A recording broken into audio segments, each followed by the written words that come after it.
ஒரு வயசான பாட்டியும் தாத்தாவும் ஒரு பூங்காவில் உட்காந்து பேசிக்கிட்டு இருக்கிறாங்க. அவங்களுக்கு கல்யாணம் ஆகி 53 வருஷம் ஆச்சு. பிள்ளைங்கள்லாம் படித்து பெரிய பெரிய வேலையில் இருக்கிறாங்க. பேரன் பேத்திகளும் நல்ல நிலைமையில் இருக்கிறாங்க. இந்த தாத்தாவும் பாட்டியும் சிரித்து பேசிக்கிட்டு இருந்ததை ஒரு பெரியவர் பார்த்தார். அவருக்கு ஆச்சரியமாக இருந்தது. இந்த வயசுலேயும் இவ்வளவு அந்யோன்யமாக இவங்க பேசிக்கிட்டு இருக்கிறாங்களே அப்படின்னு நினச்சார். சரி, நேரிலேயே கேட்டுருவோமே அப்படின்னு நினச்சிக்கிட்டு கிட்ட போனார்.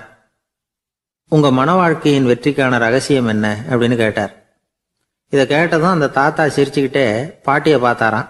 அதுக்கப்புறம் சொன்னாராம், நான் இந்த அம்மாவை கல்யாணம் பண்ணிக்கிட்டதுக்கும் எங்களுடைய இல்வாழ்க்கை இவ்வளவு நாளாக பலம் குறையாமல் மகிழ்ச்சியாக இருக்கிறதுக்கும் காரணம் ஒன்று தான். அது என்ன காரணம்னா, எங்களுக்கு இடையில பொதுவாக நிறைய குறைகள் உண்டு, அதுதான் காரணம் அப்படின்னாராம். அவர் சொல்கிறது சரிதான் அப்படிங்கிறது மாதிரியே அந்த பாட்டியும் அவரை நிமிர்ந்து பார்த்தாங்களாம். இந்த பெரியவர் மறுபடியும் அந்த பாட்டியை பார்த்து அதே கேள்வியை கேட்டிருக்கார். உங்களுடைய நீண்டகால மன வாழ்க்கைக்கு கிடைச்ச வெற்றி எதனாலேன்னு சொல்ல முடியுமா அப்படின்னு கேட்டாராம். அவங்களும் சிரிச்சுக்கிட்டே பதில் சொன்னாங்களாம். என்ன பதில் தெரியுமா? சில பேரை நாம குறிப்பிட்ட பண்புகளுக்காக நேசிக்கிறோம், வேற சிலரை நாம் அந்த பண்புகள் இல்லாத குறைகளுக்காகவே விரும்பி பழகிறோம் இல்லையா அப்படின்னு கேட்டுட்டு தலையை குனிஞ்சுக்கிட்டாங்களாம் அந்த பாட்டியம்மா. அவங்க அப்படி சொன்னதை கேட்டதும் இவருக்கு புதுசா ஞானம் பிறந்தது மாதிரி இருந்துதான். இதுதான் மனம் நிறைந்த மன வாழ்க்கை அப்படிங்கிறார் சுவாமி சின்மயானந்தர். பண்புகளை எப்படி நேசிக்க முடியுதோ அதே மாதிரி பண்புகள் இல்லாத குறைகளையும் நேசிக்க முடியும். மனசுதான் காரணம். ஒரு மேல்நாட்டு தம்பதி, அவங்களும் தாத்தா பாட்டி தான். அவங்க 2 பேரும் ஒரு பூங்காவில் உட்காந்து சிரிச்சு பேசிக்கிட்டு இருக்கிறாங்க. அதை ஒருத்தர் பார்த்தார். அவருக்கு ஆச்சரியம், இவ்வளவு காலம் ஆகி இந்த வயசுலயும் இப்படி அன்பா பேசிக்கிட்டு இருக்கிறாங்களே அப்படிங்கிற ஆச்சரியம். கிட்ட நெருங்கி போனாரு. கேட்டார், ஏன் தாத்தா, உங்களுக்கு கல்யாணம் ஆகி எவ்வளவு வருஷம் ஆச்சுன்னார். 55 வருஷம் ஆச்சுன்னாராம் அவரு. இன்னமும் இவ்வளவு சந்தோஷமா இருக்கிறீங்களே, அதுக்கு என்ன காரணம்னு கேட்டிருக்கார். அதுக்கு என்ன காரணம்னா, இது வரைக்கும் எங்களுக்குள்ள சண்டையே வந்ததில்லை அப்படின்னாராம். அது எப்படி முடியும்னு கேட்டிருக்கார் இவர் ஆச்சரியமா. அந்த தாத்தா சொல்ல ஆரம்பிச்சாராம், இதை பாருப்பா, எங்களுக்கு கல்யாணம் ஆன புதுசுல நானும் என்னுடைய மனைவியும் ஒரு குதிரை மேலே ஏறி ஒரு காட்டு வழியா போய்கிட்டு இருந்தோம். கொஞ்சம் தூரம் போனதும் அந்த குதிரை எடக்கு பண்ணிச்சு. நான் உடனே கீழே இறங்கி அந்த குதிரையை பார்த்து, இது உனக்கு முதல் தடவை அப்படின்னு மிரட்டெல்லாம் சொல்லிவிட்டு ஏறி உக்காந்தேன். மறுபடியும் போனோம். கொஞ்சம் தூரம் குதிரை நல்லபடியாக நடந்து போச்சு. மறுபடியும் எடக்கு பண்ண ஆரம்பிச்சுட்டுது. நான் கீழே இறங்கினேன். கையில் இருந்த சாட்டையால் ஓங்கி ஒரு அடி கொடுத்தேன். இது உனக்கு 2வது தடவை அப்படின்னு சொல்லிவிட்டு ஏறி உக்காந்தேன். மறுபடியும் குதிரை கொஞ்சம் தூரம் நல்ல விதமாக நடந்து போச்சு. அப்புறமும் எடக்கு பண்ண ஆரம்பிச்சுட்டுது. அந்த சமயத்தில் ஒரு ஆற்று பாலத்தை கடந்து போய்கிட்டு இருக்கிறோம். நான் கீழே இறங்கினேன். என்னுடைய மனைவியையும் கீழே இறங்க சொன்னேன். அந்த குதிரையை பிடிச்சி அப்படியே ஆற்றுல தள்ளி விட்டுட்டேன். தள்ளி விட்டுட்டு, இது உனக்கு கடைசி தடவை அப்படின்னு சொன்னேன். அதை பார்த்ததும் என் மனைவி பதறி போயிட்டாங்க. போய், ஐயோ பாவம், என்ன இப்படி பண்ணிவிட்டீங்க, உங்களுக்கு மனசுல கொஞ்சம் கூட இறக்கமே இல்லையா அப்படின்னாங்க. நான் மெதுவா இவங்க பக்கம் திரும்பி, இது உனக்கு முதல் தடவை அப்படின்னேன். அவ்வளவுதான், அன்னையிலேருந்து இன்னைய வரைக்கும் ஒரு நாள் கூட எங்களுக்குள்ள சண்டையே வந்ததில்லை அப்படின்னு விளக்கம் கொடுத்தார் அந்த தாத்தா. இந்த உலகத்துல நாம நல்லபடியா இருக்கணும்னா அதுக்கு முக்கியமா தேவைப்படுறது 2.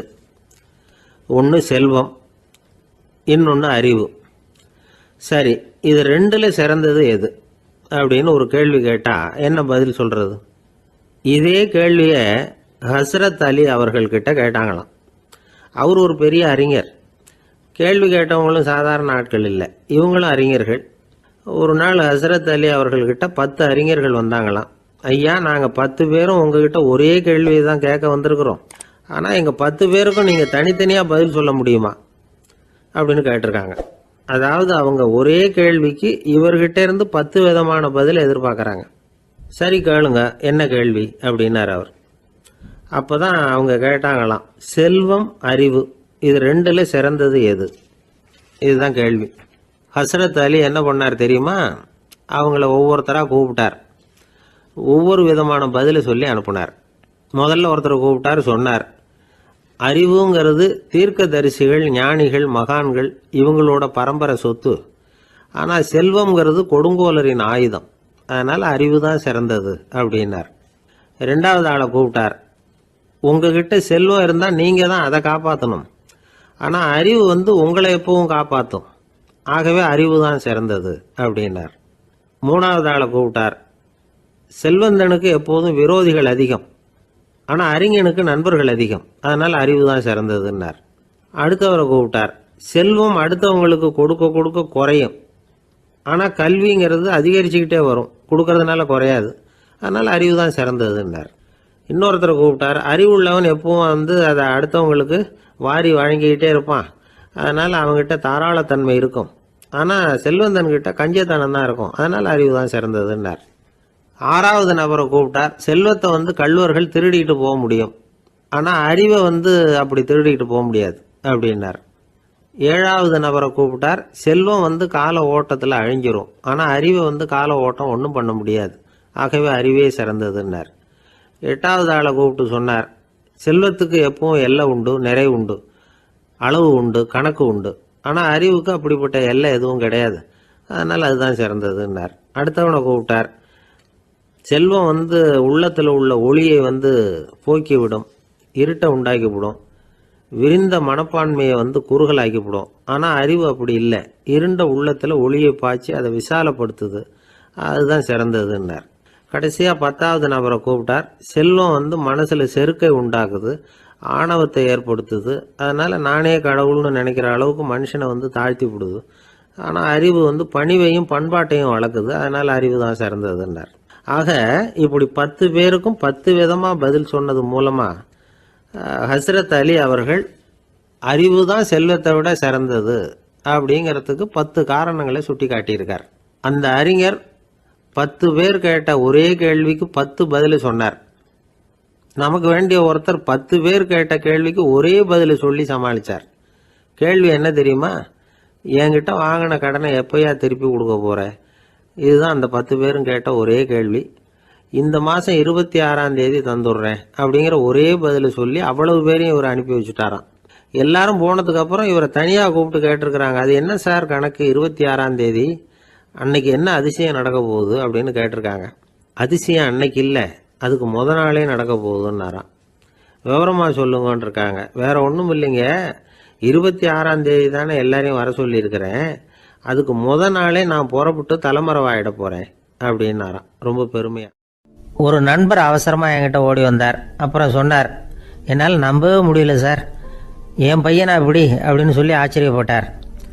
உங்கள் பையன் அப்படி என்ன தான் செஞ்சுட்டான் அப்படின்னு கேட்டேன். என்னால் முடியாத ஒரு காரியத்தை அவன் செஞ்சுட்டான் சார் அப்படின்னார்.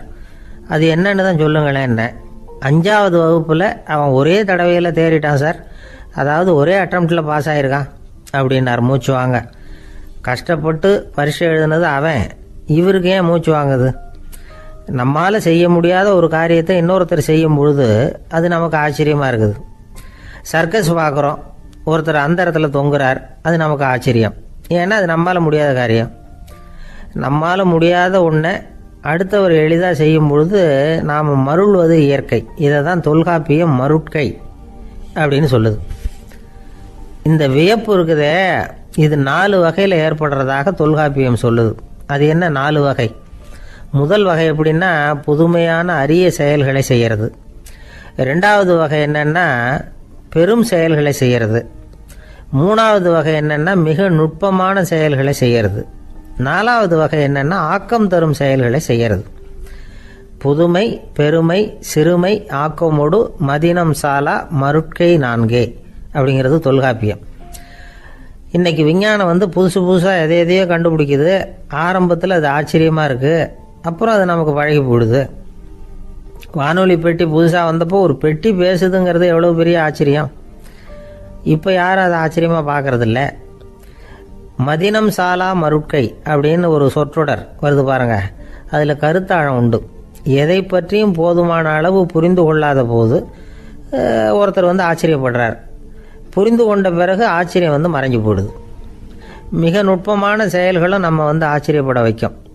ஒரு அரிசியில் ஒரு திருக்குறள் எழுதி காட்டுறாங்க, ஒரு முட்டை ஓட்டுக்குள்ளே ஓவியம் தீட்டி காட்டுறாங்க.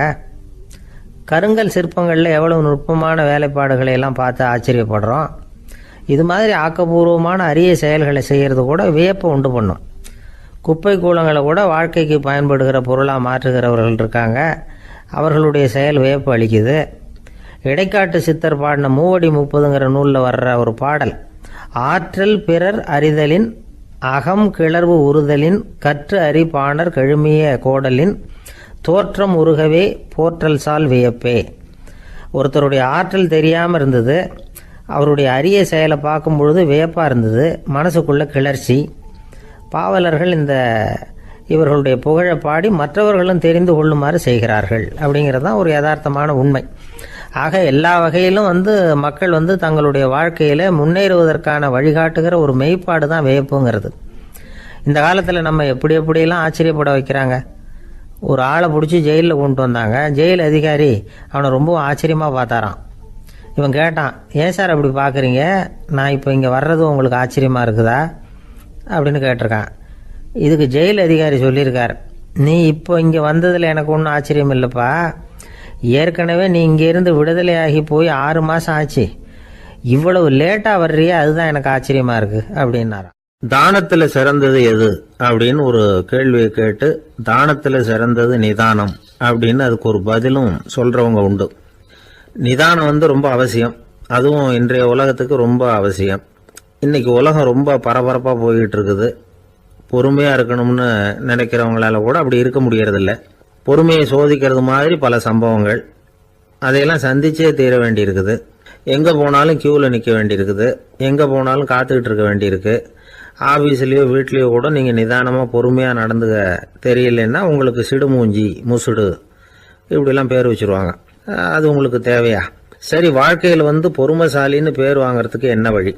முதல் பாயிண்ட், நீங்கள் நினைக்கிறது, எதிர்பார்க்கறது, செய்யறது எல்லாமே 100% கரெக்டாக நடக்கணும்னு ஆசைப்படக்கூடாது.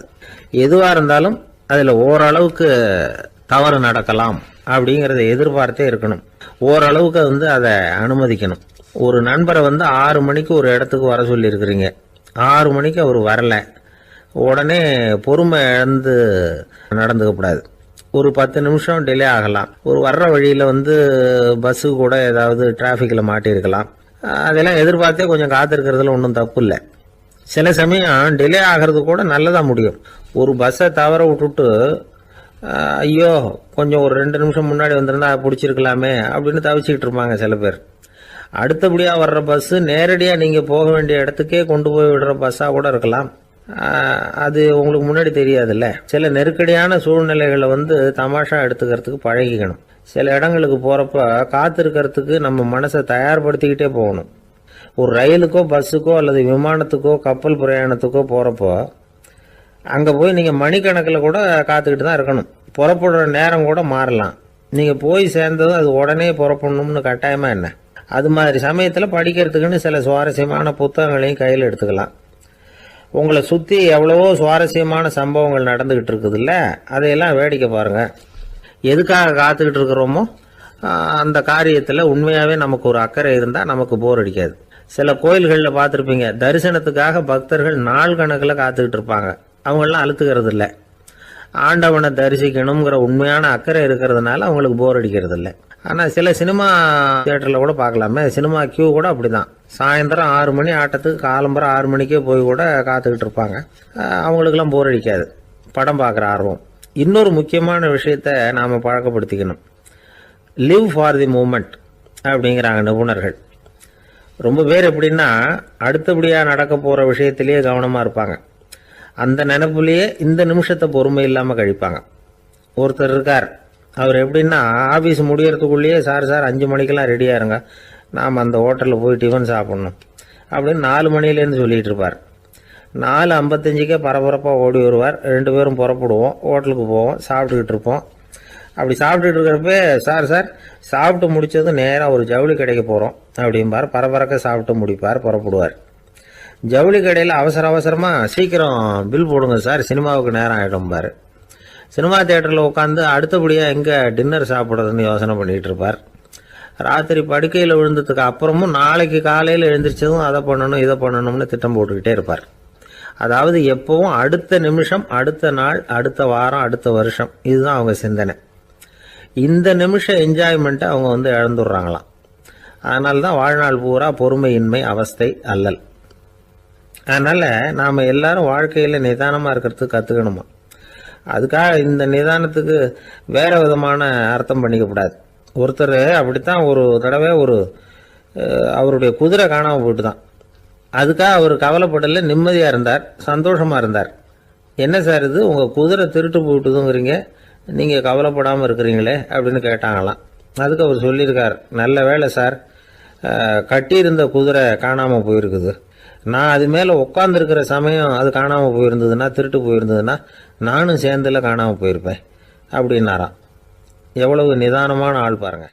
ஒரு மாணவனை பார்த்தேன், என்ன தம்பி படிப்புலாம் எப்படி இருக்குது அப்படின்னு விசாரித்தேன். அவன் ரொம்ப அழுத்துக்கிட்டான். நான் நல்லா தான் சார் படிக்கிறேன், இருந்தாலும் புத்தியில் சரியாக ஏற மாட்டேங்குது சார் அப்படின்னா.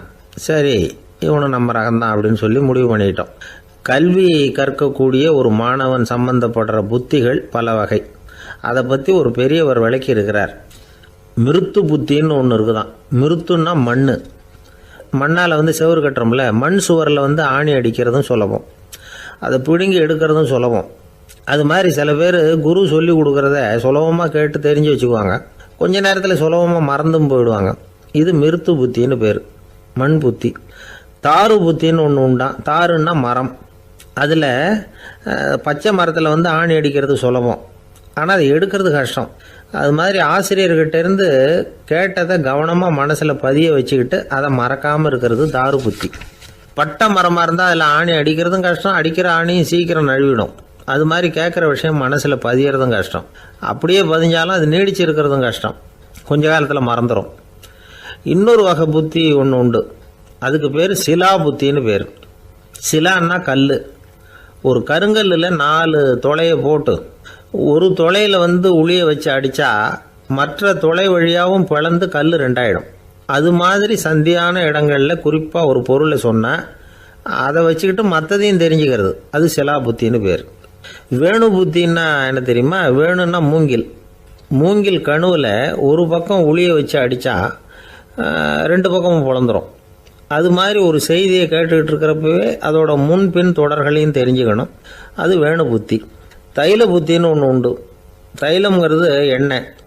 தண்ணியில் ஒரு துளி எண்ணெயை விட்டால் அது தண்ணி பூரா பரவி போடுதில்ல, அது இப்படி பரவுறது மாதிரி ஆசிரியர் சுருக்கமாக ஒரு கருத்தை சொன்னால் அதை வச்சுக்கிட்டு பூரா விஷயங்களையும் தெரிஞ்சுக்கணும், அது தைல புத்தி.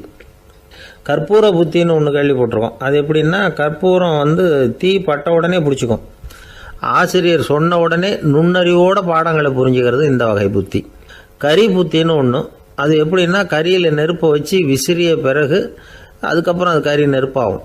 அது மாதிரி காலம்பரை சாயந்தர வேலைகளில் ஆசிரியர் பாடம் சொல்லி கொடுப்பார், அதை கொண்டு புரிஞ்சுக்கிறது இந்த வகை. கதலித்தண்டு புத்தின்னு ஒன்று சொல்லுவாங்க. கதலிங்கிறது வாழை மரம். வாழைத்தண்டில் தீ வைக்கிறது எவ்வளவு சிரமமோ அவ்வளவு சிரமத்தோடு கல்வி கற்கிறது கதலித்தண்டு புத்தி. இதை தவிர இன்னும் சில வகையான மாணவர்களை கூட அடையாளம் காட்டுறாங்க.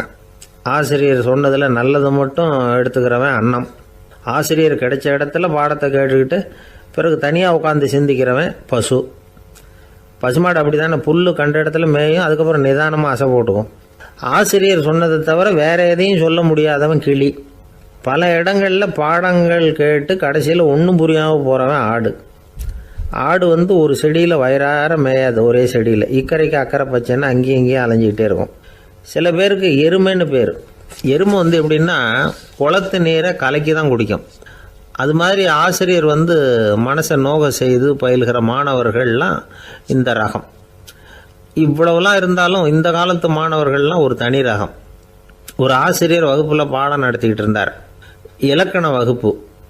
இறந்த காலம், நிகழ்காலம், எதிர்காலம், past tense, present tense, future tense, இதை பற்றிலாம் பாடம் நடத்துகிறார்.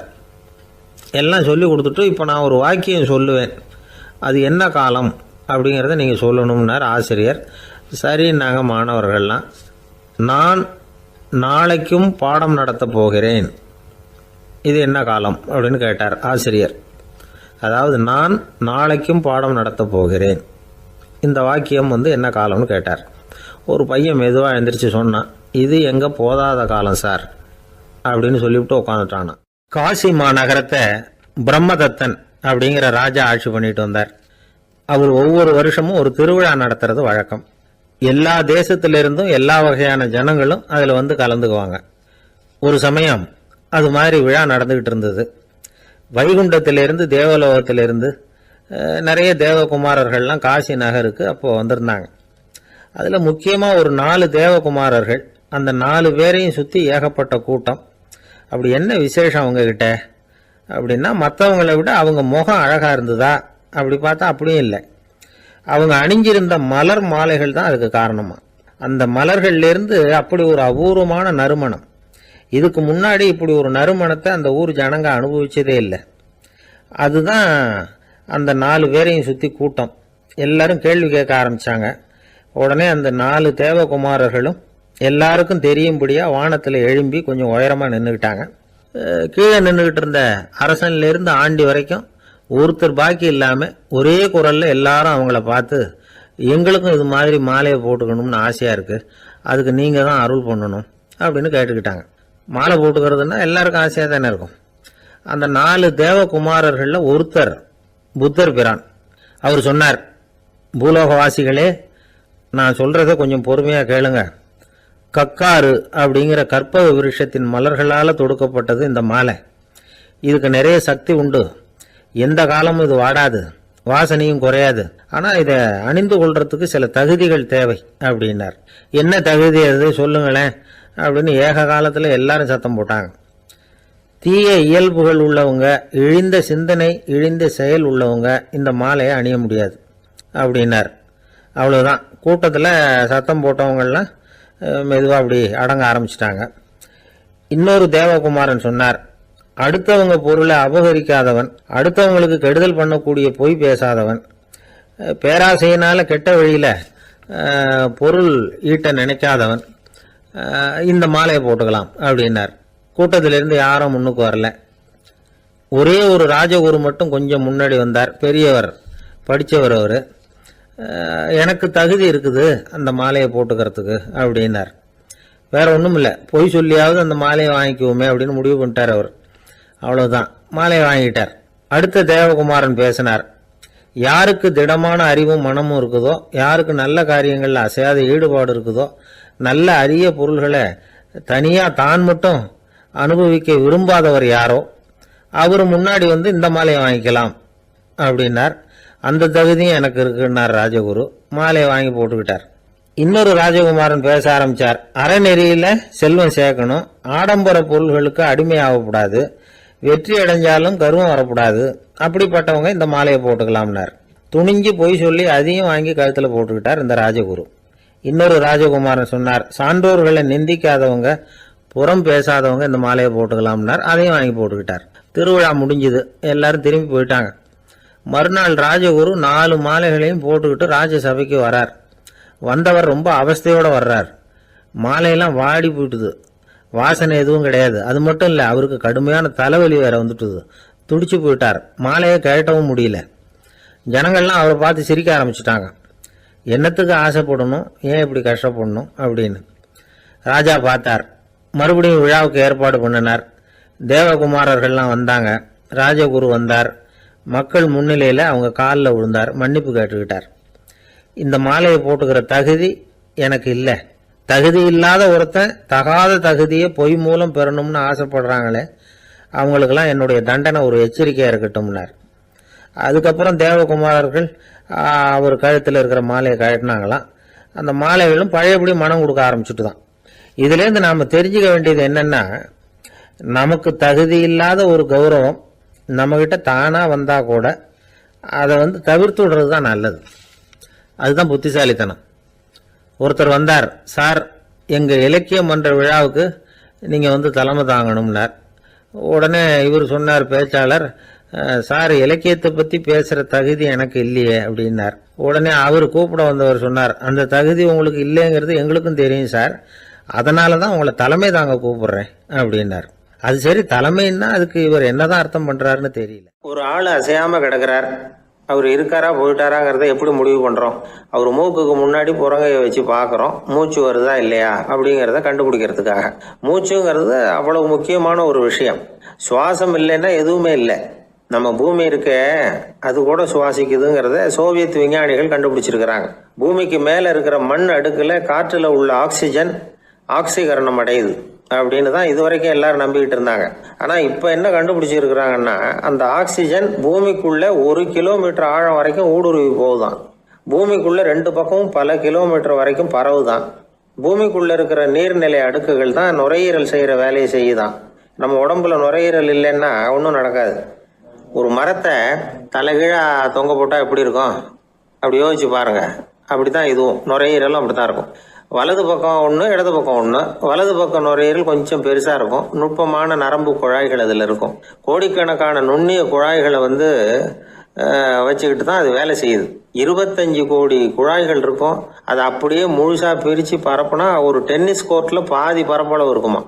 நுரையீரல் நிறம் கருஞ்சிவப்பு தான். புகை அதிகமாக உள்ள போச்சுன்னா அது கருப்பாயிடுது. காத்துல உள்ள பிராணவாயுவை இது இழுத்து எடுத்துக்கிட்டு ரத்தத்தை சுத்தப்படுத்துற முக்கியமான வேலையை இது செய்யுது. அசுத்த காத்தை வெளியில அனுப்பி வச்சிருது. ஒருத்தர் வேகமா ஓடி வர்றார், அவருக்கு மூச்சு இறைக்கும். பயங்கரமா எதையாவது பார்த்து விடுறார், உடனே மூர்ச்சி ஆயிடுவார். இது மாதிரி சமயங்கள்ல வேற எந்த தூண்டுதலும் இல்லாம நுரையீரல் தானாவே இயங்கும்.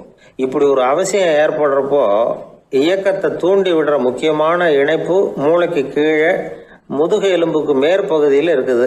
அது உடனே சுவாசத்துக்கு அவசர உதவியை கொடுக்குது. இப்போ ஒருத்தர் பேசாம உட்காந்துருக்கார். இந்த சமயத்துல அவருக்கு 1 பங்கு காத்து தேவைப்படுதுன்னு வச்சுக்கோங்க. அவர் எழுந்திரிச்சு நடக்கும் பொழுது 1.5 மடங்கு தேவைப்படும். ஓடுனாருன்னா 3 மடங்கு தேவைப்படும். படுத்திருக்கிறப்ப 1/2 மடங்கு தான் தேவைப்படும். இதுக்கு நிமிஷத்துக்கு 16 தடவை மூச்சு விட்டாகணும். இப்படி சாதாரணமா உள்ள இழுக்கிற காத்து கொஞ்சம்தான் இருந்தாலும் இது மாதிரி 8 மடங்கு காத்தை உள்ள இழுத்து வச்சுக்கிற சாமர்த்தியம் நுரையீரலுக்கு இருக்குதான்.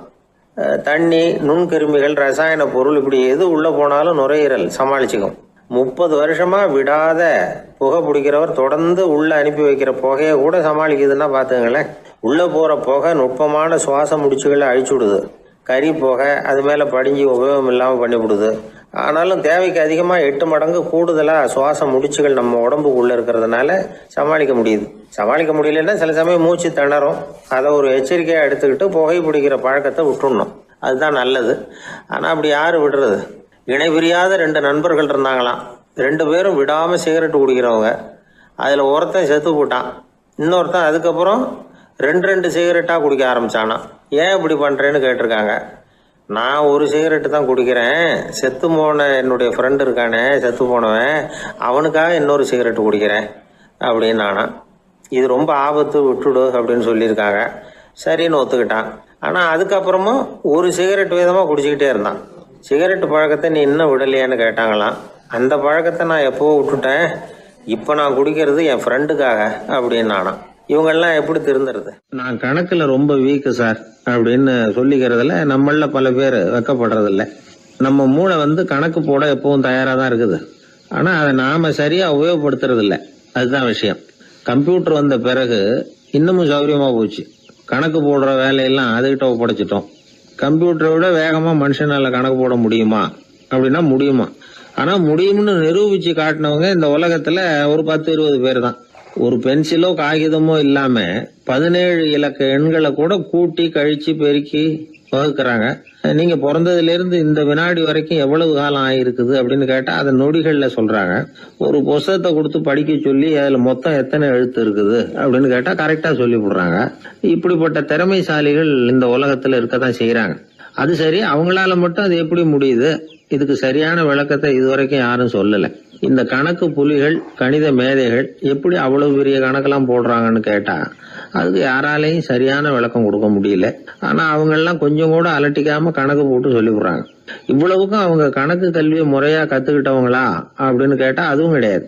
சோவியத் ஆய்வாளர் ஒருத்தர் முதல் தடவையா இது சம்பந்தமா ஆச்சரியமான ஒரு முடிவை சொல்லி இருக்கிறார்.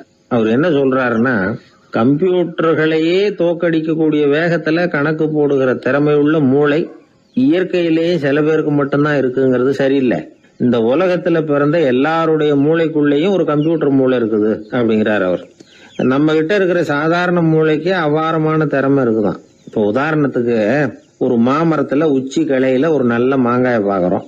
ஒரு கல்லை எடுத்து குறி பார்த்து வீசுறோம். ஒரு தடவை இல்லைன்னா கூட இன்னொரு தடவை கரெக்டா பார்த்து அடிச்சு விடுறோம். மாங்காய் கைக்கு வந்துடுது. இது சாதாரணமா எல்லாரும் செய்யக்கூடிய ஒரு காரியம். இதுல கவனிக்க வேண்டியது என்னன்னா, கண் இமைக்கிற நேரத்துக்குள்ள மனுஷ மூளை அந்த கல்லோட எடை, மாங்காய் இருக்கக்கூடிய உயரம், தூரம், எரிய வேண்டிய விசையின் அளவு, வேகம் எல்லாத்தையும் கணக்கு போட்டு சொல்லிவிடுது. அதுக்கப்புறம் தான் கல்லை வீசுறோம். நம்ம அறியாமலேயே நமக்குள்ள நடக்கிற ஒரு அதிசயம் இது. மனுஷன் படைச்ச கம்ப்யூட்டரால இவ்வளவு சிக்கல் நிறைந்த விஷயத்தை இவ்வளவு சீக்கிரத்துல கணக்கு போட முடியாதான்.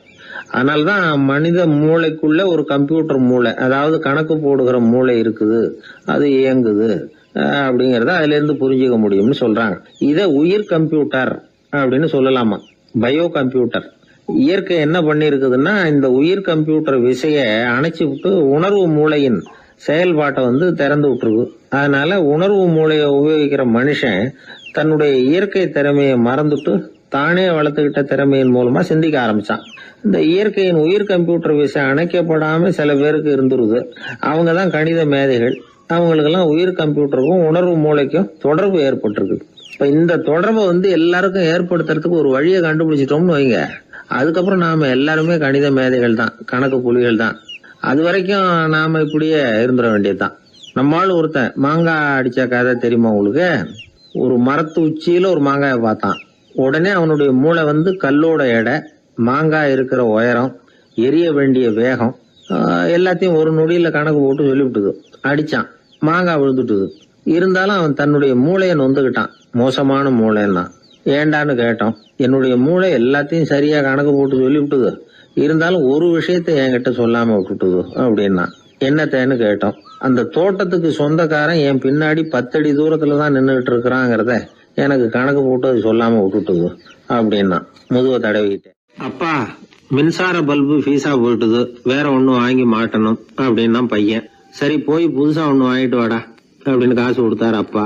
இவன் ஓடி போய் வாங்கிட்டு வந்தான். அப்பா கிட்ட கொடுத்தான். அவரு மாட்டினார். அதுக்கப்புறம் அவரை பார்த்து ஒரு கேள்வி கேட்டான். ஏன்பா, இந்த பல்பு ஏன் உடைய மாட்டேங்குது அப்படின்னா. இது என்னடா கேள்வி, நாம கீழே போடல அதனால உடையலன்னார். அப்பாவோட புத்திசாலித்தனம் அவ்வளவுதான். ஆனா பையன் கேட்டது அந்த அர்த்தத்துல இல்ல. ஒரு மின்சார பல்பு குமிழின் கண்ணாடி இருக்குல்ல, அதோட கனம் எவ்வளவு இருக்கும்? ஒரு 1/2 மில்லிமீட்டர் அவ்வளவுதான் இருக்கும் அந்த கனம். அவ்வளவு மெலிசா இருக்கிற ஒரு கண்ணாடி குமிழ இந்த ஹோல்டர்ல மாற்றம் நம்ம விரலால அழுத்தி புடிச்சு திருக வேண்டியிருக்கு. அந்த சமயத்துல அப்படி செய்யறப்ப அது உடையறது இல்ல. நம்ம விரலோட அழுத்தத்தை தாங்கி நிற்கிற அளவுக்கு அதுக்கு பலம் எங்க இருந்து வந்தது? இதுதான் பையன் கேட்ட கேள்வியோட அர்த்தம். இந்த காலத்து பிள்ளைங்களுக்கு விஞ்ஞான அறிவு அதிகம், அதனால இப்படி எல்லாம் கேள்வி கேட்பாங்க. அப்பாவுக்கு தெரியுதா இல்லையான்னு சோதிக்கிறதுக்காக கூட இப்படி கேட்பாங்க. இந்த மாதிரி சோதனைக்கெல்லாம் இந்த காலத்து அப்பாக்கள் தயாரா இருக்கணும். இல்லன்னா பையன் அலட்சியமா நினைச்சிருவான். மின்சார பல்பு கண்ணாடி மெலிசா இருந்தாலும் நாம அழுத்தி பிடிக்கிறப்போ அது உடையாம இருக்கிறதுக்கு காரணம், நாம இயற்கையோட ஒரு தத்துவத்தை அதுல பயன்படுத்தி இருக்கிறோம். அது என்ன இயற்கையின் தத்துவம்? அதுதான் முட்டை ஓட்டு தத்துவம். இது இயற்கை உருவாக்குன ஒரு தத்துவம். ஆதி காலத்திலேயே இயற்கை இந்த தத்துவத்தை உருவாக்கி விட்டது. அதாவது பறவைகளோட முட்டை ஓடு எப்படி இருக்கு, அதோட கனம் எவ்வளவு இருக்கும்? மின்சார பல்பு மாதிரி தானே, ரொம்ப மெலிசா தான் இருக்கு. பறவைகள் இனவிருத்திக்காக முட்டை போடணும். அந்த முட்டை எப்படி இருக்கணும்? இயற்கை கொஞ்சம் யோசிச்சு பார்த்தது. முட்டை ஓடு ரொம்ப கனமா தடிமனா இருந்தா உள்ள வளர்ற குஞ்சு அதை உடைச்சிக்கிட்டு வெளியில வர முடியாம போயிடும். அதே நேரத்துல அது ரொம்ப மெலிசா இருந்தா தாய் பறவைகள் அது மேல உட்காந்து அடகாக்குறப்போ உடல் எடை தாங்க முடியாம முட்டைகள் உடைஞ்சு போயிடும். என்ன பண்றது? முட்டை பலமாவும் இருக்கணும், பலம் இல்லாமல் இருக்கணும். குஞ்சு அதை உடைச்சுக்கிட்டு வெளியில வரணும். தாயால அது உடையக்கூடாது. ஒரே நேரத்துல உறுதியாவும் உறுதி இல்லாமலும் முட்டை ஓடு அமையணும்னா அது எப்படி சாத்தியம்? இது கொஞ்சம் குழப்பமாவும் நமக்கு புரியாத மாதிரி இருக்குது இல்ல. அதனாலதான் இதை தத்துவம் அப்படின்னு சொல்றோம். முட்டை ஓட்டு தத்துவம் இயற்கை கண்டுபிடிச்ச ஒரு அபூர்வமான அமைப்பு. அதுதான் முட்டை வடிவம். இது தாய் பறவை சுலபமா முட்டை போடுறதுக்கு ஏற்ற ஒரு வடிவம். முட்டை சதுர வடிவமா இருந்தா அதை போடுறதுக்கு எவ்வளவு கஷ்டம். அப்புறம் அது மேல செலுத்தப்படுகிற அழுத்தம் 4 பக்கமும் பரவி விடுது. அதனால அந்த அழுத்தத்துக்கு பலம் குறைஞ்சிருது. குறிப்பிட்ட சிறு பரப்புல அளவுக்கு அதிகமா விசை செலுத்தப்படுறது இல்ல. அதனால முட்டையோட வடிவம் தான் அந்த உறுதிக்கு காரணம். இது எப்பேற்பட்ட தத்துவம். இதுதான் மின்சார பல்பு செய்யறப்போ நாம காப்பி அடிச்சிருக்கிறோம். பொதுவா வகுப்புல காப்பி அடிச்சாதான் முட்டை போடுறது வழக்கம். நாம முட்டையே காப்பி அடிச்சிருக்கிறோமே, இது எப்பேற்பட்ட காப்பி. ஒரு ஆசிரியர் வகுப்புல பசங்களை பார்த்து ஒரு கேள்வி கேட்டாராம். கோழி முட்டை இடுமா, முட்டை போடுமா அப்படின்னு கேட்டாராம். ஒரு பையன் எந்திரிச்சு பதில் சொல்லியிருக்கிறான். கோழி முட்டை இடும், முட்டை போடாது அப்படின்னு சொல்லியிருக்கான். இவன் ஏன் போடாதுன்னு கேட்டாராம் ஆசிரியர். போட்டா உடஞ்சிரும் சார் அப்படின்னு பையன். ஒரு ஆளு வேகமா நடந்து போய்கிட்டு இருந்தான். அவன் வேகமா நடக்கிறதுக்கு காரணம் வெயில் காலம், காலில் செருப்பு இல்லை, மணல் பாதை, அதுதான் வேகம். காலில் செருப்பும் இல்லாம கையில குடையும் இல்லாம அந்த ஆளு வெயில்ல நடந்து போய்கிட்டு இருக்கிறான். அந்த சமயத்துல இன்னொருத்தன் குதிரை மேல ஏறி அந்த வழியா வந்துகிட்டு இருக்கிறான். அவன் காலில் செருப்பும் இருந்தது, கையில குடையும் இருந்தது. நடந்து போய்கிட்டு இருந்தவன் அந்த குதிரை ஆசாமியை பார்த்து கேட்டான், ஐயா, நீங்களும் குதிரை மேல உட்காந்துக்கிட்டு போய்கிட்டு இருக்கிறீங்க, அப்படி இருக்கிறப்போ உங்களுக்கு அந்த செருப்பு என்னத்துக்கு? அதை எனக்கு கொடுத்து உதவலாமே அப்படின்னா. குதிரை மேல உட்காந்துருந்தவன் யோசனை பண்ணி பார்த்தான். இவன் சொல்றது நியாயம்தானே அப்படின்னு சொல்லி தன்னுடைய செருப்பை கழட்டி அந்த வழிப்போக்கனுக்கு கொடுத்துட்டான். ரொம்ப நல்லதுங்க அப்படின்னு சொல்லி இவன் அதை வாங்கி காலில் மாட்டிக்கிட்டான். அதுக்கப்புறம் மறுபடியும் இவன் ஆரம்பிச்சான், ஐயா, நீங்க குதிரையில் போறதுனால போக வேண்டிய இடத்துக்கு வேகமா போய் சேர்ந்துருவீங்க, அதனால உங்க கையில் அந்த குடை என்னத்துக்கு? நான் நடந்து போயிட்டு இருக்கிறவன், ரொம்ப நேரம் நடக்க வேண்டியிருக்கும் இந்த வெயில்ல, அதனால அந்த குடையையும் எனக்கு கொடுங்களேன் அப்படின்னா. குதிரை வீரன் யோசனை பண்ணி பார்த்தான், இதுவும் நியாயம்தானே அப்படின்னு அவனுக்கு தோணுச்சு. உடனே இறக்கப்பட்டு தன் காலில் இருந்த செருப்பை கொடுத்தது மாதிரியே தன் கையில் இருந்த கொடையையும் இவங்கிட்ட கொடுத்துட்டான். அதுக்கப்புறம் அவன் நிம்மதியாக புறப்பட்டான். இப்போ மறுபடியும் கை தட்டி அவனை நிறுத்தினான். கீழே நின்றுட்டு இருந்தவன், என்னப்பா ஏன் என்ன நிறுத்தின, இன்னும் ஏதாவது வேணுமா உனக்கு அப்படின்னா குதிரையில் இருந்தவன். இவன் மெதுவாக வாயை திறந்து அந்த குதிரையையும் என்கிட்ட கொடுத்துருங்களேன்னா. அந்த குதிரை வீரன் இப்போ ஒரு கணம் யோசனை பண்ணி பார்த்தான். உடனே என்ன பண்ணான் தெரியுமா? தன்கிட்ட இருந்த குதிரை சவுக்கை எடுத்தான். குதிரை சவுக்கால அந்த ஆளை வாங்குவாங்கன்னு வீசி தள்ளிவிட்டான். இவ்வளவு சவுக்கடியும் வாங்கிக்கிட்டு இந்த ஆள் என்ன பண்ணான் தெரியுமா? சிரிக்கிறான். அடி வாங்கிட்டு யாராவது சிரிப்பாங்களா? குதிரை வீரனுக்கு ஒன்றும் புரியல. என்னப்பா அது, ஏன் இப்படி அடி வாங்கிட்டு இப்படி சிரிக்கிறியே அப்படின்னு கேட்டான். இப்போ அந்த வழிப்போக்கன் சொல்றான், ஐயா, நான் இப்படி சிரிக்கிறதுக்கு காரணம் இருக்கு. இப்படி குதிரை கேட்டு உங்ககிட்ட அடி வாங்கலேன்னு வச்சுக்கோங்க, என் உயிர் உள்ள வரைக்கும் மனசுல ஒரு தவிப்பு இருந்துகிட்டே இருக்கும். செருப்பையும் கொடையையும் கேட்ட உடனே கொடுத்தவன் குதிரையையும் கேட்டிருந்தா கொடுத்துருப்பானோ அப்படிங்கிற பேராசையில ஏங்கிக்கிட்டே இருந்திருப்பேன். இப்போ உங்ககிட்ட அடி வாங்கின பிறகு என்னுடைய அந்த சந்தேகம் தீர்ந்து போச்சு. என்னுடைய ஆசைக்கு எல்லை எது அப்படிங்கிறத எனக்கு புரிஞ்சுட்டுது அப்படின்னு சொல்லிவிட்டு அவன் நடக்க ஆரம்பிச்சுட்டானான். ஆசைக்கும் எல்லை உண்டு அப்படிங்கிறத விளக்கறதுக்காக வாரியார் சுவாமிகள் சொல்ற கதை இது. இந்த காலத்திலயும் ஒருத்தன் அது மாதிரி கொடை செருப்போட குதிரையில போய்கிட்டு இருந்தான். எதிரில் நடந்து வந்தவன், ஐயா, உங்க கொடையை எனக்கு கொடுங்களேன்னு கேட்டான். உடனே அவன் குதிரையிலிருந்து கீழே குதிச்சு அவனை சாட்டையால் அடிக்க ஆரம்பிச்சுட்டான். இன்னொருத்தர் அந்த வழியா வந்தவர் இதை பார்த்தார். ஏன்பா, அவன் கேட்டான், உன்னால முடியலன்னா இல்லைன்னு சொல்லிட வேண்டியது தானே, அதுக்காக ஏன் இப்படி அவனை போட்டு அடிக்கிறேன்னு கேட்டார். உங்களுக்கு விவரம் புரியாது சார், காலம் ரொம்ப கெட்டு போச்சு. கேட்டதை கொடுத்தேன்னு வச்சுக்கோங்க, இந்த குதிரையே என்னோடது, அவன் திருடிக்கிட்டு போறான் அப்படின்னு என் பேர்ல புகார் கொடுக்க ஆரம்பிச்சிருவான் சார் அப்படின்னா. அது எப்படி அவ்வளவு உறுதியா சொல்றேன்னு கேட்டார் அவரு. ஏற்கனவே அது மாதிரி ஒருத்தன் பேர்ல புகார் கொடுத்துட்டு தான் இந்த குதிரையை நான் தள்ளிட்டு வந்துகிட்டு இருக்கிறேன் அப்படின்னார். தேசத்து மேலையும் தாய்மொழி பேர்லையும் செலுத்துற அன்புக்கு அபிமானம்னு பேர். தேசாபிமானம்னு சொல்றமே இதுதான். ஒரு கணவன் மனைவி பேர்ல காட்டுற அன்புக்கு காதல்னு பேரு. கடவுள் பேர்ல செலுத்துற அன்புக்கு பக்தின்னு பேரு. இப்படி அன்புல பல ரகம் இருக்கிறப்போ அதுல உள்ள வித்தியாசம் தெரியாம இடம் மாத்தி அன்பு காட்டினா இடைஞ்சல் தான். சரி, இந்த அன்பை பத்தி விஞ்ஞானம் என்ன சொல்லுது தெரியுமா? இதயத்தை பாதுகாக்கிறதுக்கு முக்கியமா தேவைப்படுற ஒண்ணு இந்த அன்புதான்னு சொல்லுது. நெதர்லாந்து விஞ்ஞானிகள் இதை ஆராய்ச்சி பண்ணியே கண்டுபிடிச்சிருக்கிறாங்க. கொஞ்சம் முயல் குட்டிகளை 2 பிரிவா பிரிச்சாங்க. 2 குரூப்புக்கும் கொழுப்பு அதிகமா உள்ள ஆகாரத்தையே கொடுத்துக்கிட்டு வந்தாங்க. ஆனா ஒரு குரூப்புக்கு வெறுமன ஆகாரத்தை கொடுத்ததோட சரி, இன்னொரு குரூப் முயல்களுக்கு ஆகாரம் கொடுத்ததோட நிறுத்திக்கல. அதுக்கு முன்னாடி கூண்டுகளை திறந்து விட்டு முயல்களை கொஞ்ச நேரம் எடுத்து கொஞ்சி விட்டு அதுக்கப்புறமா ஆகாரம் கொடுத்தாராம் ஆராய்ச்சியாளர். இந்த குரூப்புக்கு இதய பாதிப்பு 60% குறைச்சலா இருந்துதான். சில நோயாளிகளுக்கு ஹார்ட் அட்டாக் வந்தாலும் அதை தாங்கிக்கிட்டு குணமாகிற சக்தி அதிகமா இருக்குது. இது எப்படின்னு ஆராய்ச்சி பண்ணி பார்த்துருக்கிறாங்க. அவங்க எல்லாம் மனைவி தன் பேர்ல ரொம்ப அன்பா இருக்கிறதாக நினைக்கிறவங்களா இருக்கிறாங்களாம். இதய நோயாளிகள் பல பேரை சந்திச்சு இதய நோய் ஏற்பட என்ன காரணம்னு கேட்டிருக்கிறாங்க. அவங்க சொன்ன காரணம்லாம் சாப்பாடு சம்பந்தமா இல்லையா, மனைவி அன்பா இல்ல, இப்படிப்பட்ட காரணத்தை தான் சொல்றாங்களாம். அதனால இதயத்தை பாதுகாக்கணும்னு நினைக்கிறவங்க அடுத்தவங்க அன்பா இருக்கிறது மாதிரி பாத்துக்குங்க, அதுதான் முக்கியம். ஒருத்தர் முகம் பூரா பிளாஸ்டரி போட்டுட்டு வந்தார், ரொம்ப கோபமா. என்னங்க ஆச்சுன்னு விசாரிச்சேன். எல்லாம் உங்களால தான் சார்னார். விவரமா சொல்லுங்களேன். என்ன உங்க தகவலை கேட்டுட்டு ஒரு பூனைக்குட்டியை கையில எடுத்தேன், அன்பா அதை தடவி கொடுக்கறதுக்காக. ஆனா அது முந்திக்கிட்டது, அது என் முகத்தை தடவி கொடுத்துட்டுது, முகம் பூரா நகை கீறல், அதுதான் இப்படி அப்படின்னார். எனக்கு வாழ்க்கையே வெறுத்து போச்சு சார் அப்படின்னு சொல்லிட்டு ஒருத்தர் வந்தார். வந்து கொஞ்ச நேரம் பேசினதுக்கு அப்புறம் அவர் அப்படி சொல்லியிருந்தா அதில் ஒரு அர்த்தம் இருந்திருக்கும். வர்றதுக்கு முன்னாடியே வாழ்க்கை வெறுத்து போச்சுன்னு சொல்லிட்டு வர்றார். என்ன சார் விஷயம்னு விசாரித்தோம். எங்கள் வீட்டில் தினம் 3 வேளையும் ஒரே மாதிரி சாப்பாடு சார், வித்தியாசமே கிடையாது.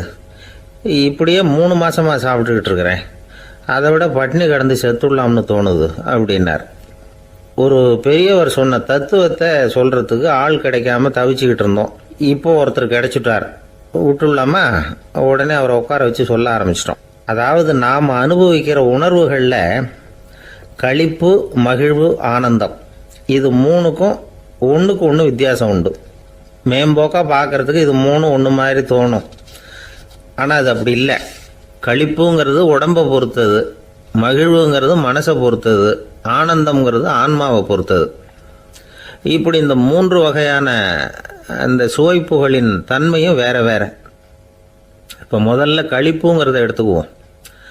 நம்ம புலன்களுக்கு களிப்பை தரக்கூடிய பொருள்களுக்கு சில விசேஷ குணம் உண்டு. அது எப்படின்னா, சீக்கிரமே சலிப்பை உண்டு பண்ணும். ஒருத்தர் அந்த பொருளை எடுத்துக்கிட்டா அது இன்னொருத்தருக்கு குறைஞ்சிரும். உணவு, உடை, இதெல்லாம் களிப்பை தரக்கூடிய பொருள்கள். இப்போ உதாரணத்துக்கு, ஒரு சாப்பாட்டு மேசையில் ஒரு பாத்திரத்தில் 10 இட்லி இருக்கு. அதில் ஒரு 2 இட்லியை நம்ம தட்டில் எடுத்து வச்சு சாப்பிட்றோம். நாம் சாப்பிட்ட அந்த இட்லி நிச்சயமாக எதிரில் உட்காந்துருக்கிறவருக்கு இல்லை, அவருக்கு உபயோகப்படாது. நாம் சாப்பிட்ட அதே இட்லியை அவரும் சாப்பிட முடியாது, அவர் வேற தான் எடுத்து வச்சுக்கணும். அது மாதிரி நாம் ஒரு சட்டையை எடுத்து போட்டுக்கிறோம், அதே சட்டையை அதே நேரத்தில் இன்னொருத்தர் போட்டுக்க முடியாது.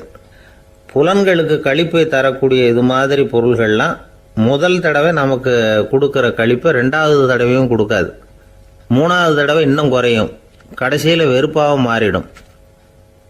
ஒவ்வொன்றா இட்லியை தொடர்ந்து சாப்பிட்றோம்னு வச்சுக்கோங்க, முதல் இட்லி தரக்கூடிய சுவையை 30வது இட்லி தராது. முதல் தடவை புது சட்டையை போட்டுக்கிறப்போ நமக்கு இருக்கிற களிப்பு அதே சட்டையை 100வது தடவையாக போட்டுக்கிறோம்னு வைங்க, அப்போ இருக்குமா? இருக்காது. இதுதான் களிப்பு. அதாவது சீக்கிரமே சலிப்பை தரக்கூடியது. ஒருத்தர் எடுத்துக்கிட்டா இன்னொருத்தருக்கு குறைஞ்சி போகக்கூடியது. ஆனால் மகிழ்ச்சிங்கிறது அப்படி இல்லை. ஒருத்தர் அனுபவிக்கிறதுனால இன்னொருத்தருக்கு குறைஞ்சி போகாது. இப்போ காலையில் சூரியன் உதயம் ஆகிறத பார்த்து சந்தோஷப்படுறோம், அதையே இன்னொருத்தரும் பார்த்து சந்தோஷப்படலாம். ஒரு நல்ல சங்கீதத்தை கேட்குறோம், ஒரு அழகான ஓவியத்தை ரசிக்கிறோம், நீங்கள் ரசிக்கிற அதே நேரத்தில் இன்னொருத்தரும் அதை ரசிக்கலாம். அதனால் அது குறைஞ்சி போகிறதில்ல, இது மகிழ்வு. ஆனால் ஒன்று, ஒரே பாடலை திரும்ப திரும்ப கேட்டுக்கிட்டு இருந்தால் கடைசியில் அலுப்பு தட்டும். அதாவது மகிழ்வுங்கிறது எப்படின்னா, மற்றவங்களோட பகிர்ந்து கொள்றதுனால குறையாது. ஆனால் ஒரே பொருள் மீண்டும் மீண்டும் அனுபவிப்பை தர்றப்போ முதல்ல மகிழ்வு அதிகரித்து அதுக்கப்புறம் அது மங்கி மறைஞ்சு போயிடும்.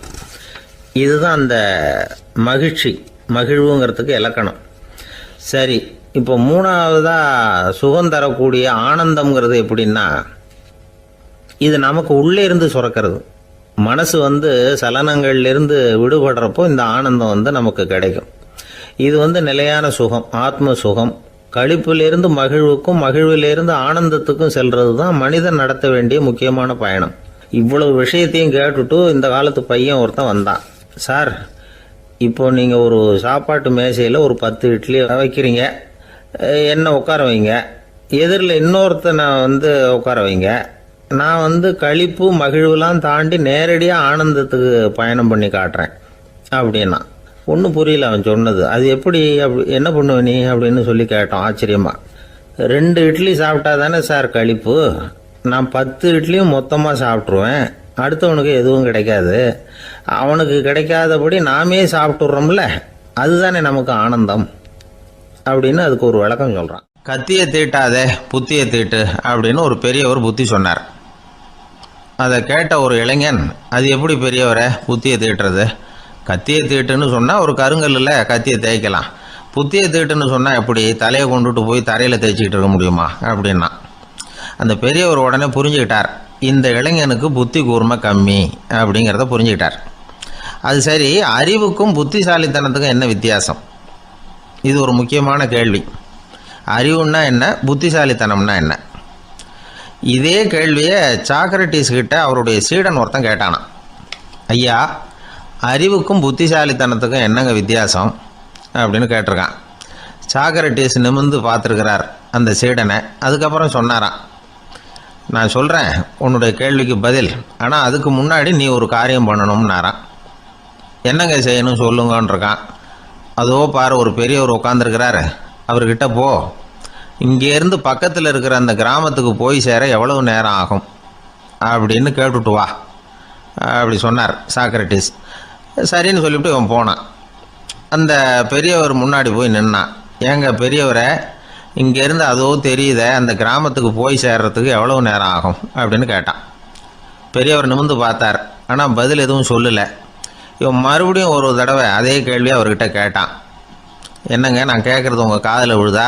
அந்த கிராமத்துக்கு போய் சேர்றதுக்கு எவ்வளோ நேரம் ஆகும் அப்படின்னு சொல்லி மறுபடியும் கேட்டான். அப்பவும் அவர் பதில் சொல்லலை. உடனே அவன் மனசுக்குள்ளே முடிவு பண்ணிக்கிட்டான், சரி பெரியவர் ஒரு மாதிரியாக தெரிகிறார், புத்தி சுவாதீனம் சரியில்லாத ஒரு மாதிரி தெரியுது அப்படின்னு நினச்சிக்கிட்டே வந்த வழியிலே திரும்பி வந்துட்டான். கொஞ்சம் தூரம் நடந்திருப்பான். இப்போ அந்த பெரியவர் மறுபடியும் கூப்பிட்டார், இளைஞனே இப்படி வாடினார். இவனுக்கு ஒன்றும் புரியல. மறுபடியும் திரும்பி நடந்தான். அவர் முன்னாடி போய் நின்னான். பெரியவர் சொன்னார், தம்பி, இங்கேருந்து அந்த கிராமத்துக்கு போய் சேர்றதுக்கு 5 நிமிஷம் ஆகும் அப்படின்னார். இப்போ அந்த இளைஞன் அந்த முதியவரை ஒரு மாதிரியாக பார்க்க ஆரம்பித்தான். அதுக்கப்புறம் கொஞ்சம் யோசித்தான். பிறகு அவர்கிட்டே கேட்டுட்டான், ஏங்க பெரியவரை, இதே பதிலை அப்போவே என்கிட்ட சொல்லியிருக்கலாமே, என்னை திரும்பி போன்னு சொல்லிவிட்டு பாதி தூரம் போனதுக்கப்புறம் மறுபடியும் கூப்பிட்டு அதுக்கப்புறம் இப்படி சொல்கிறீங்களே, இது நியாயமா அப்படின்னா. பெரியவர் சிரித்தார். அதுக்கப்புறம் சொன்னார், ஏன்பா, நீ எவ்வளவு வேகமாக நடக்கிறேங்கிறத பார்க்காம நீ கிராமத்துக்கு போய் சேர வேண்டிய நேரத்தை எப்படி என்னால் சொல்ல முடியும்? அதனால தான் உன்னை கொஞ்சம் தூரம் நடக்க விட்டு உன்னுடைய நடையின் வேகம், அந்த கிராமம் இருக்கிற தூரம் ரெண்டையும் கணக்கு போட்டு அதுக்கப்புறம் நேரத்தை சொன்னேன்னார். சீடன் வந்து தலை குனிந்தான். அப்படியே திரும்பி வந்து சாக்ரட்டிஸ் முன்னாடி நின்னான். சாக்ரட்டிஸ் இப்போ சொல்கிறார், தம்பி, அதுக்கு பேர் தான் புத்திசாலித்தனம். இந்த அறிவு கூர்மை வந்து எல்லா இளைஞர்களுக்கும் வரணும் அப்படிங்கிறதுக்காகத்தான் கத்தியை தீட்டாத புத்தியை தீட்டு அப்படின்னு பெரியவங்கள்லாம் சொல்லிகிட்டு இருக்கிறாங்க. புத்தியை தீட்டுறவங்கெல்லாம் வாழ்க்கையில் அறிவாளியாகிறாங்க, தீட்டாதவங்க கோமாளியாகிறாங்க. இதுதான் இன்றைக்கி நடக்கிறது. அதனால் அறிவு கூர்மைங்கிறது வேற. இந்த காலத்து ஆசாமி ஒருத்தர் இன்னொருத்தரை பார்த்து கேட்டார், ஏங்க, ஒரு விமானம் இங்கேருந்து புறப்பட்டு 2 மணி நேரத்தில் மதுரைக்கு போய் சேருது. நல்லா கவனிங்க, ஒரு விமானம் இங்கேருந்து புறப்பட்டு 2 மணி நேரத்தில் மதுரைக்கு போய் சேருது அப்படின்னா என்னோடய வயசு என்னன்னு கேட்டார். இவர் கேட்குறதுல ஏதாவது அர்த்தம் இருக்கா? அதாவது இங்கேருந்து புறப்பட்டு 2 மணி நேரம் ஆகுது மதுரைக்கு போகிறதுக்கு, அப்படின்னா என் வயசு என்னன்னு கேட்குறாரு. இதை கேட்ட உடனே அவர் பதில் சொன்னார், அப்படின்னா உங்களோட வயசு 20 அப்படின்னார். எப்படிங்க அவ்வளவு கரெக்டாக சொன்னீங்க அப்படின்னு கேட்டார். வேறு ஒன்றும் இல்லை, எங்கள் பக்கத்து வீட்டில் ஒரு முழு பைத்தியம் இருக்குது, அதோட வயசு 40, அப்படின்னா உன் வயசு 20 தான் இருக்கணும் அப்படின்னார். அரை பைத்தியம்னு முடிவு பண்ணிக்கிட்டார். அதனால் வாழ்க்கையில் அறிவு கூர்மைங்கிறது ரொம்ப அவசியம். அந்த புத்திசாலித்தனம் இருக்கிறவங்க வாழ்க்கையில் வெற்றி பெறுவது நிச்சயம். இந்த உலகத்தில் எவ்வளவோ உயிரினங்கள் இருக்குது, ஒவ்வொன்றும் ஒவ்வொரு விதமாக சண்டை போடுது. இப்போ 2 மாடு சண்டை போட்டுக்குதுன்னு வச்சுங்க, என்ன பண்ணும்? 2 முட்டிக்கும்.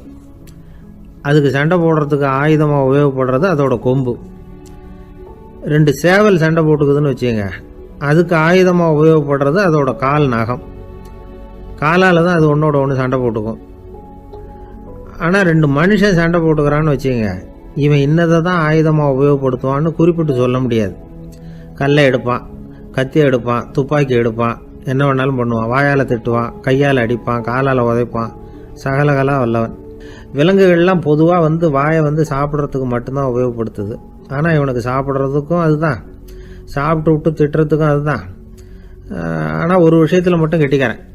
அதாவது நாம் சண்டை போட்டுக்கிட்டாலும் பரவாயில்லை, கோழிகள் சண்டை போடாமல் இருக்கணும் அப்படின்னு ஆசைப்படுறான். எதுக்காக? கோழிகள் சண்டை போடாமல் இருந்தால் நிறைய முட்டைகள் போடுமா, அதுக்காக தான் இந்த அக்கறை. கோழி பண்ணை வச்சிருக்கிறவங்களுக்கு இது ஒரு பெரிய பிரச்சனை.